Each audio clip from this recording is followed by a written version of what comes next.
Let's move on to the final presentation of today. I don't really think that Professor Lee needs an introduction. I'm sure that everyone in this room knows his very long and extensive career and his scholarship on China. You know that he's been the vice president of this university, that he's now the director of the IETT, and that he's a fellow of the Hong Kong Academy of Humanities. But I would like to draw your attention to the book that he has just now published, that's in the press, called China Imagined, From European Fantasy to Spectacular Power, where he provocatively proposes that China is a product of Westernization and asks the question if the West is now becoming China. At this panel, Professor Lee will present on the enigmatic topic, the Society of the Spectacular Incubus. Monsieur Lee. Oui, mais je ne vais pas présenter en anglais, hein, comme promis, malheureusement. Mais oui. You've read the book. So. Non, je vais présenter en chinois, bien sûr. je vais faire écho, effectivement, à l'intervention de Patrick Poon, qui nous a donné une idée très claire du passé récent en Chine des droits de l'homme, manque plutôt de droits de l'homme. Mais moi, je vais parler de la Chine, parce que bon, c'est ce que je connais le mieux. Mais je parle d'une Chine qui s'imbrique totalement avec le reste du monde, une Chine qui, comme je dis dans mon nouveau livre, China Imagined, est un produit de notre monde. C'est une Chine qui s'est inventée à partir de notre imaginaire occidental de la modernité technologique et capitaliste. Donc, et à un tel point, je dirais, que lorsque nous regardons la Chine, nous regardons nous-mêmes. Avec la croissance colossale de la puissance économique de la Chine depuis le tournant du XXIe siècle, nous avons vu accroître le désir parallèle de ses dirigeants de eux-mêmes créer, contrôler et disséminer l'image culturelle de la Chine à l'étranger. C'est normal. Ceci a mené à l'offensive diplomatique culturelle qui consiste à remplacer les stéréotypes des étrangers sur la Chine avec un imaginaire culturel et un récit historique construit par l'État chinois lui-même. Mais en même temps, en Chine, comme nous avons entendu, l'emprise des autorités sur la société a été vivement contestée par des mouvements sociaux et citoyens. Cette contestation s'est étendue jusqu'à la sphère culturelle et avec la résistance de figures comme Liu Xiaobo et plus tard des figures telles l'artiste avant-garde Ai Weiwei qui avait été assigné à résidence pendant plusieurs années avant de pouvoir quitter le territoire. Donc, après le massacre de 1989 à Tiananmen, un événement qui n'appartient désormais à la mémoire vivante de seulement 40% de la population. Les autorités chinoises, comme Patrick nous a rappelé, ont accéléré l'intégration du pays dans le système mondial, en devenant membre de ses principales organisations économiques et politiques, en modernisant son armée, en préparant l'envoi d'un homme sur la Lune, en rejoignant le club des nations impliquées dans la lutte contre le terrorisme. Pourtant, malgré ses aspirations à une normalité mondiale globale, le gouvernement ne parvient pas à contrôler ou réprimer la dissidence. Et malgré tous ces efforts, la culture chinoise reconnue de par le monde n'est pas celle promue par l'État. En effet, la tentative de l'État chinois d'imposer sa vision de la culture chinoise en Occident a connu un succès tout à fait mitigé. La diplomatie culturelle qui passe par le réseau des instituts Confucius, par exemple, a en particulier connu un grand échec dans son projet d'imposer la culture du passé, de la supposée Chine éternelle parmi les jeunes étrangers qui ont préféré, nous avons vu aujourd'hui, les mangas japonais ou la K-pop, le pop coréen. sans un grand effort de l'État derrière. Donc, ce qui attire le regard occidental en Chine, donc, est plutôt sa culture non officielle et sa culture contestataire. Donc, Ai Weiwei, je reviens à lui parce que c'est quand même un exemple très connu, à lui seul a fait plus pour faire connaître la créativité chinoise contemporaine que tous les instituts Confucius du monde réunis. Quand Ai Weiwei prête attention à des sujets, et je parle d'Ai Weiwei pour une raison particulière, dans le contexte chinois, je vais essayer d'expliquer pourquoi ça m'attire. Quand Ai Weiwei prête attention à des sujets non chinois, des gens non chinois, les rescapés de catastrophes, les réfugiés, les exclus, il leur rend un grand service, mais en même temps, il met en relief l'obsession habituelle de l'intellectuel et de l'artiste chinois moderne avec la Chine. Une obsession qui existe depuis plus d'un siècle et de laquelle Ai Weiwei a réussi à se dissocier. C'est-à-dire qu'Ai Weiwei se bat contre le particularisme et perçoit l'intérêt commun, humain et global dans les crises du monde actuel. Et ainsi, il démontre qu'il a appréhendé la réalité sociale et sociétale avec laquelle tout artiste, acteur ou agent devrait s'associer. Donc, il va au-delà de notre relation avec l'objet. Il s'agit d'une interrogation de nous-mêmes. Et quand il parle de son film Human Flow, que certains nous ont vu, il dit la crise des réfugiés ne concerne pas les réfugiés, plutôt elle nous concerne nous.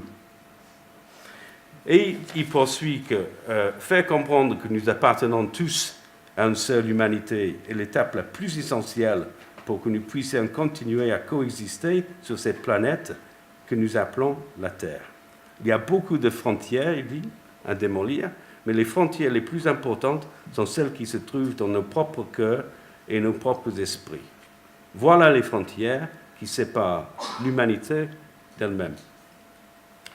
Donc, en d'autres termes, nourrir un pays ne se fait pas sur le dos de notre pays, mais des ressources communes de la planète, et parce que le citadin vivant une vie confortable est le réfugié de demain, parce que la pollution qui nous atteint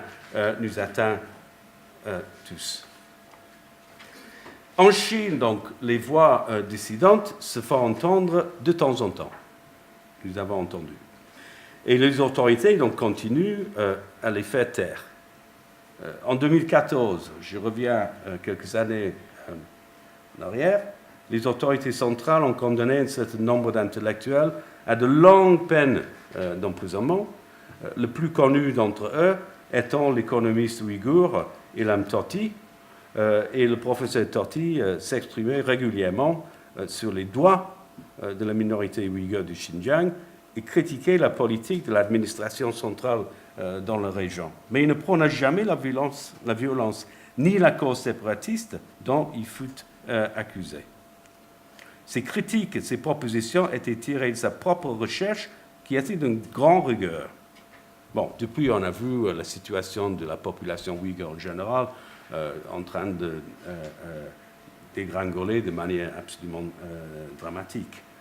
À l'époque, quand Ilham Tohti a été arrêté, nous avons essayé ici, de notre manière, Madame Noudan qui est là, M. Villard qui n'est plus avec nous, moi-même, de faire quelque chose. On a fait une pétition, on a écrit une lettre qui a été publiée dans le club de Mediapart.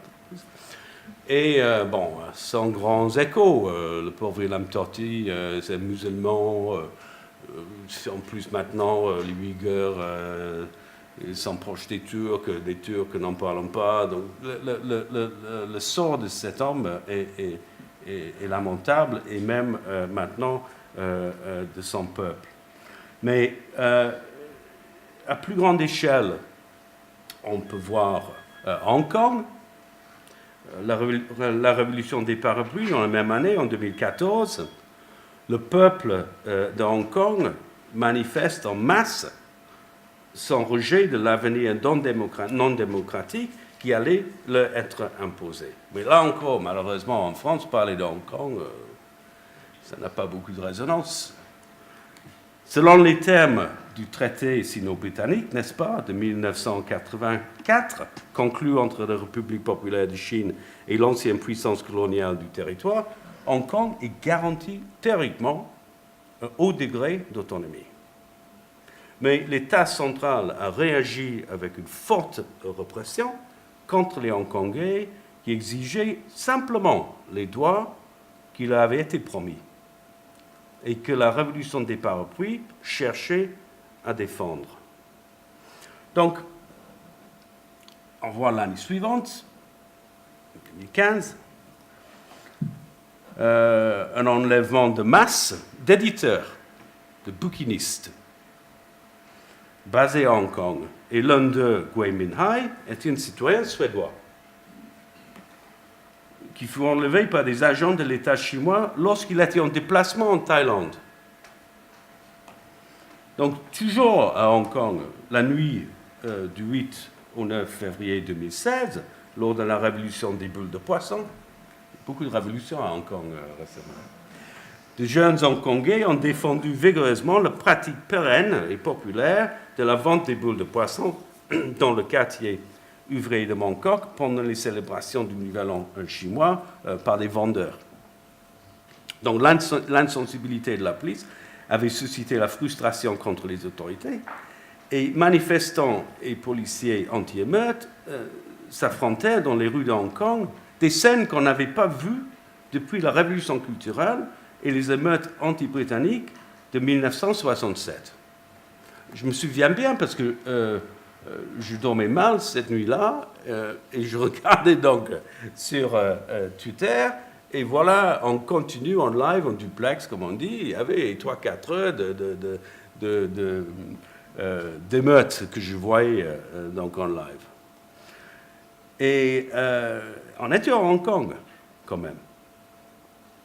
En 2017, les élus locaux furent interdits de siéger à l'Assemblée hongkongaise parce qu'ils avaient refusé de prêter serment aux autorités de la République populaire de Chine. Et au début de 2018, il a été interdit aux membres du parti Demosisto de se déclarer candidats aux élections car leur parti militait pour l'autodétermination de Hong Kong. Donc, ça c'est le haut degré d'autonomie qui a été assuré aux Hongkongais par les Britanniques, mais perfide Albion, personne n'est surpris, n'est-ce pas? Donc la semaine dernière, je conclue sur Hong Kong, le journaliste du Financial Times, Victor Mallet, s'est vu refuser l'entrée à Hong Kong. Il y a quelques semaines, on lui avait déjà refusé de renouveler son permis de travail, et là, carrément, il a été arrêté à la frontière et remis dans l'avion. Donc Mallet avait, préalablement, il y a quelques mois, donc invité à parler devant ses confrères du Hong Kong Foreign Correspondents Club, donc voilà, c'est des journalistes qui sont en premier chef dans le visé, le militant pro-indépendantiste Andy Chan. Et ça n'a pas plu, bien sûr, aux autorités à Pékin. Et au cours de cette même période de 5-6 ans, en Chine continentale, on a assisté à la persécution, l'arrestation de militants de droits de l'homme, l'expulsion d'employés de ONG et journalistes étrangers qui ont osé faire lumière sur le non-respect des droits humains. Il y avait une journaliste française, justement, qui a été expulsée sans que la France, M. Fabius, lève le petit doigt. Et puis, le mépris, n'est-ce pas, du gouvernement des droits politiques et économiques des Ouïghurs et des Tibétains. Donc, tout ça, ça va pratiquement sans dire, malheureusement. Parfois, comme en 2016, lorsque des citoyens chinois ont manifesté en masse contre la construction d'une centrale française de recyclage de déchets nucléaires, la dissidence ne peut être réprimée si facilement. Toute cette contestation contraste radicalement avec la poursuite du président Xi Jinping du rêve chinois. Rêve consumériste qui rappelle l'américanisation des années 50 et qui veut gagner la faveur de la classe moyenne chinoise émergente. Le rêve qui est largement d'ordre économique, cherche aussi à séduire des partenaires mondiaux tels le Royaume-Uni, qui a accueilli en visite officielle le président Xi Jinping fin 2015 en honneur de la Golden Partnership, donc le partenariat en or, sino-britannique. Donc, de plus, les autorités chinoises ont investi énormément depuis quelques années à l'étranger dans le contexte de la nouvelle route de la soie, qui termine ici à Lyon, n'est-ce pas? Ou Belt and Road, comme ils appellent ça maintenant, ceinture et route, dans lequel Beijing a promis beaucoup d'argent pour des projets de trains à grande vitesse afin d'assurer des alliés, s'assurer des alliés diplomatiques et de développer de nouveaux marchés. Le début du mandat du président Xi Jinping peut être décrit comme onirique, dans le sens où économiquement, une nouvelle classe moyenne considérable était toujours partiellement satisfaite avec le matérialisme du rêve chinois. Néanmoins, aucune économie capitaliste n'est à l'abri d'une crise innée et systémique. Et une grande proportion de la population se rend désormais compte que leur place n'est pas assurée dans ce paysage de rêve. De plus, l'État chinois a de plus en plus montré ses griffes totalitaires dans un contexte national aussi bien qu'à l'international. En Chine, les droits civiques n'ont jamais été autant bafoués depuis le contre-coup de Tiananmen que sous le règne de Xi Jinping, et la Chine se montre encore plus belliqueuse dans ses relations extérieures. Donc, citons seulement sa présence croissante dans la mer de Chine du Sud. En réalité, pour des centaines de millions de personnes, le rêve chinois s'est tourné en cauchemar. Sans le moindre ménagement pour l'état de droit, des individus sont ciblés, enlevés, forcés de se rétracter, même publiquement, même à la télévision. Dans l'Europe de la Renaissance, je vous rappelle, les cauchemars étaient associés au mythe du démon appelé l'incube, du latin incubus, couché sur. Le démon se coucherait sur ses victimes pendant qu'elles dormaient pour les étouffer. En effet, la Chine de Xi Jinping ressemble à cette Angleterre que nos anglicistes connaissent si bien, cette Angleterre embryonnaire que nous trouvons dans le roman de Ishiguro, Le géant enfoui, The Buried Giant, dans lequel Merlin, alors depuis longtemps décédé, a jeté un sort sur un dragon pour qui exhale sur le royaume une brume destructrice de la capacité des habitants à se souvenir. Ainsi, ils sont rendus ignorants et crédules. Dans la Chine du XXIe siècle, toute une génération ne sait pas, ne croit pas que le massacre de Tiananmen a eu lieu. La dernière fois que j'étais en Chine, au mois de mai, je parlais avec une jeune femme professionnelle au sujet du rêve chinois. Elle m'a répondu, afin de rêver, il faut déjà être endormi. Plus que jamais, l'État chinois, maintenant technologiquement bien équipé, se comporte en incube du XXIe siècle. Il enveloppe ses citoyens qu'il a induits dans un sommeil onirique, étouffé par une propagande somnifère, les biens de consommation et la promesse de meilleurs avenirs. En effet, en une courte période de temps, la société du rêve spectaculaire de Xi Jinping s'est mutée du rêve promis en société de cauchemar étroitement contrôlée par des moyens technologiques.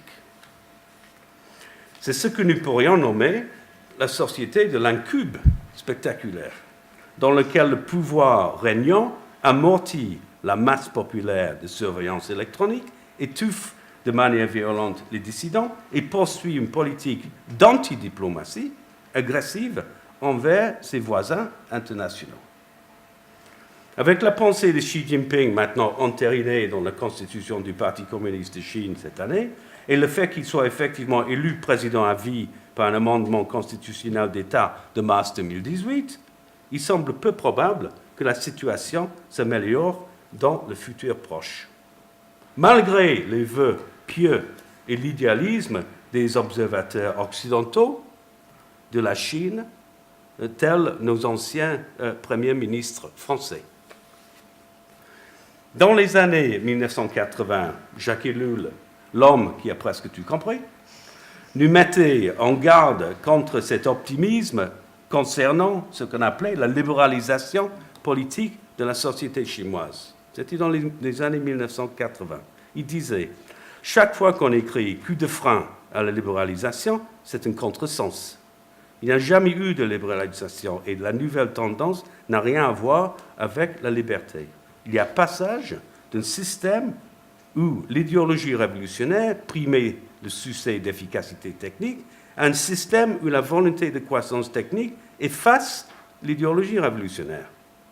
La technique à tout prix et l'efficacité d'abord n'ont rien à voir avec la libéralisation. En 1968, on va l'évoquer pour une dernière fois, Debord parle du spectacle comme la représentation diplomatique de la société hiérarchique devant elle-même, où toute autre parole est bannie. Mais pendant la deuxième décennie du XXIe siècle, la représentation diplomatique est loin d'être diplomatique. Une nouvelle forme de spectacle politique est maintenant largement répandue. Elle implique une série de pratiques qui sont monnaie courante non seulement en Chine, mais aussi en Russie, en Turquie, en Arabie saoudite. La poursuite des politiques étrangères de ces pays est devenue une forme virulente de ce que j'appelle la diplomatie voyou. J'avais un terme un peu plus populaire que je vous épargne. La diplomatie voyou. Et la puissance qui était censée contrer de tels comportements, on l'a vu même en France la semaine dernière, la puissance qui était censée contrer de tels comportements, les États-Unis, ne s'est guère mieux comportée sous l'administration de Trump. La phase de spectacle onirique de la politique à l'échelle mondiale a commencé à se désintégrer à peine 20 ans après la déclaration de George Bush père de New World Order, un nouvel ordre mondial. En Europe et aux États-Unis, la désillusion populaire croissante s'est exprimée sous forme de politiques identitaires nationalistes, dans des idéologies racistes et anti-immigrés réémergentes, et par la montée des partis politiques néofascistes et populistes qui gagnent du terrain politique. Et puis, il y a les conséquences désastreuses, n'est-ce pas, des bouleversements orchestrés par l'Occident en Libye, en Irak, en Iran, en Afghanistan et en Syrie, qui résultent en une crise migratoire sans parallèle depuis la Deuxième Guerre mondiale. Donc, l'enchantement du rêve s'est fait sérieusement compromise dans l'imaginaire populaire. Pas en Chine, chez nous. Le rêve devenu cauchemar technique et économique ne sert à présent que l'autopromotion de l'État et de ses ambitions d'expansion politique et territoriale, que ce soit dans la mer de la Chine du Sud ou dans le Donbass ou dans Washington, D.C. Le spectacle des rêves s'est muté de manière systémique en la société de l'incube spectaculaire. Le démon systémique, l'harmonie séduisante et fausse de la première décennie du XXIe siècle, le simulacre de la normalité longtemps choyée et nourrie, qui tyrannise et subjugue, a engendré une société cauchemardesque de la privation devenue plus riche, atteinte à présent de l'insécurité, de la peur et de la brutalité, toutes maintenues par des moyens technologiques. Donc, comme Debord aurait pu dire,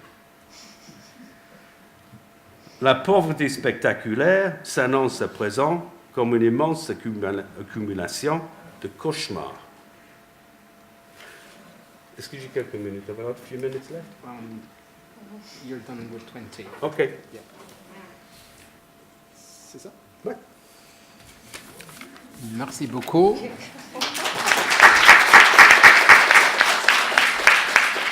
Question du public.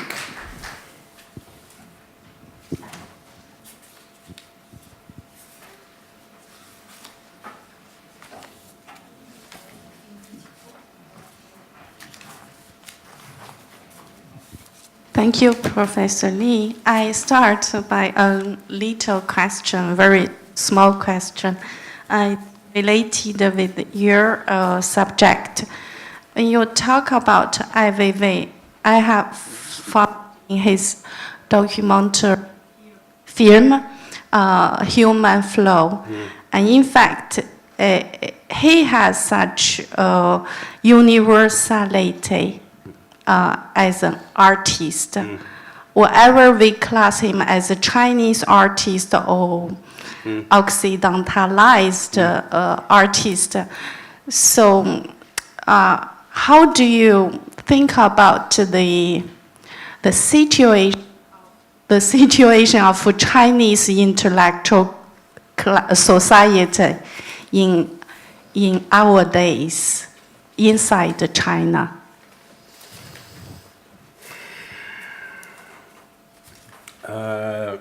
In English?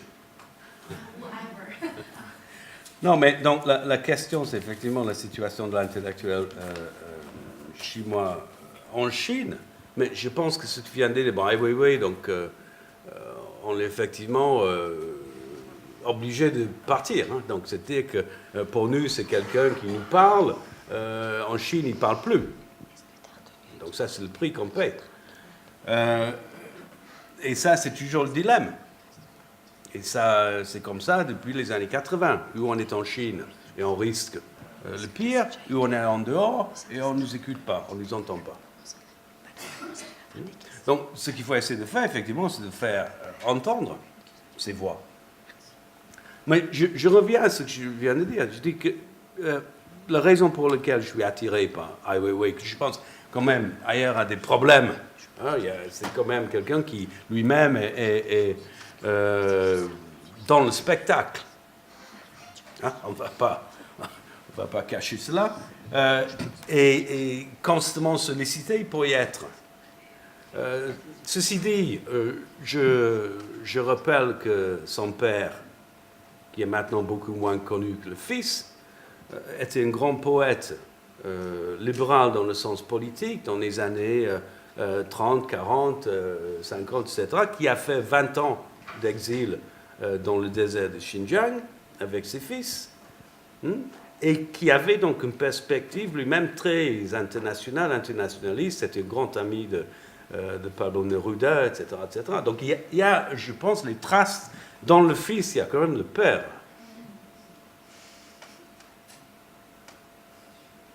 Je ne sais pas si ça répond en partie, mais c'est-à-dire que je pense que la question, c'est vraiment que il faut que les intellectuels chinois voient également que les problèmes de la Chine sont maintenant les problèmes du monde.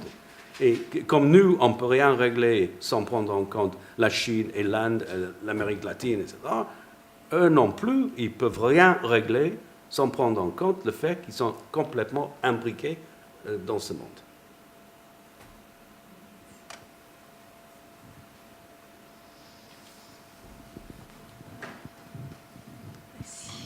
Merci, Monsieur Lee, d'avoir encore parlé de Hong Kong, qui est rare, comme vous l'avez dit. I would like to say something, it's not a question, but something in English so that Patrick can understand, and you let me know if you agree as well. I just want to relate to your points on the high level of autonomy in Hong Kong. The thing was, when they signed the joint declaration, the British and Chinese in 1984, it's written that Hong Kong will remain unchanged until 2047. But what is high level of autonomy and democracy, and what is Hong Kong, was not defined in details. And is it what it has been definable? I don't think so. And so now, for example, at the beginning of the 2000s, when the changes were felt among citizens in Hong Kong, what they were talking about was, so they were asking the Chinese to keep their promise. Like, you promise that Hong Kong will remain unchanged. But And then now some scholars are proposing, and I agree as well, is that unchange will trap Hong Kong because the world is changing. Taiwan's changing, China's changing. So can we think beyond 2047, and can Hong Kong people imagine a communal future they want and will be able to be a more inclusive society? That's the challenge, I think, and what is essential for Hong Kong society now. Oui.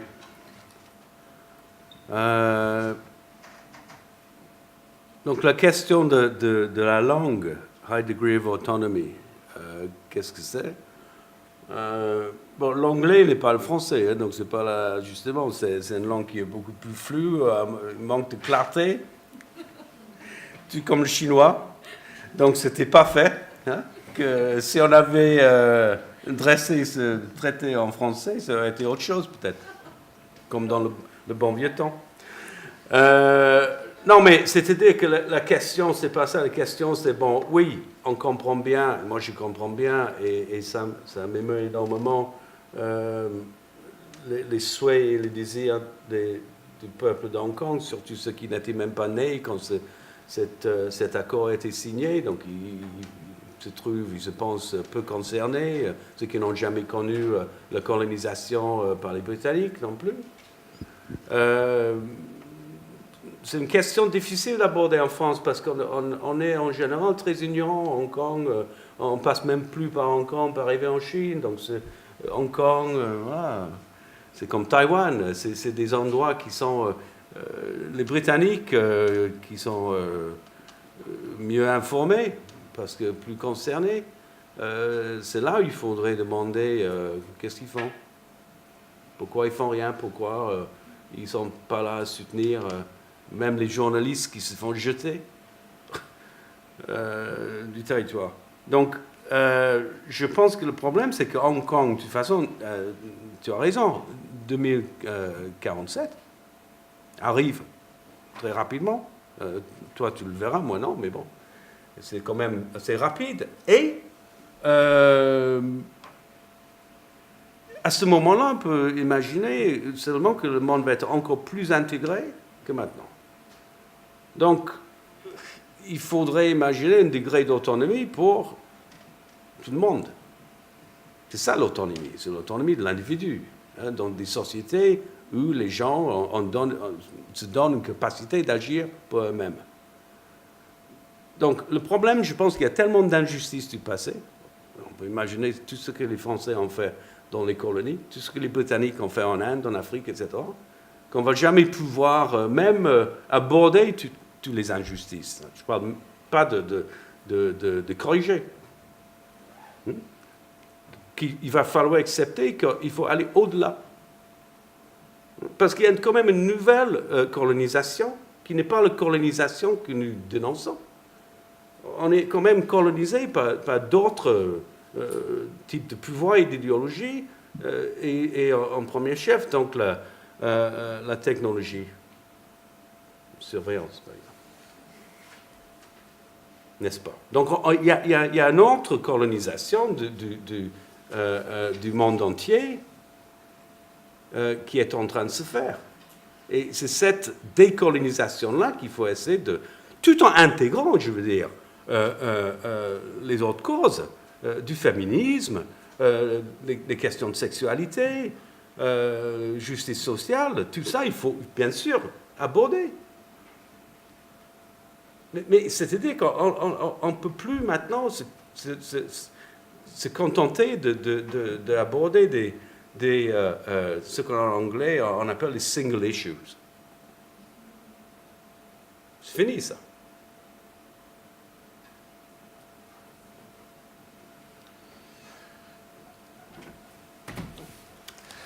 I think we need to end this panel now. Thank you so much, Gregory, and to all the other panelists as well. Let's give them a final hand.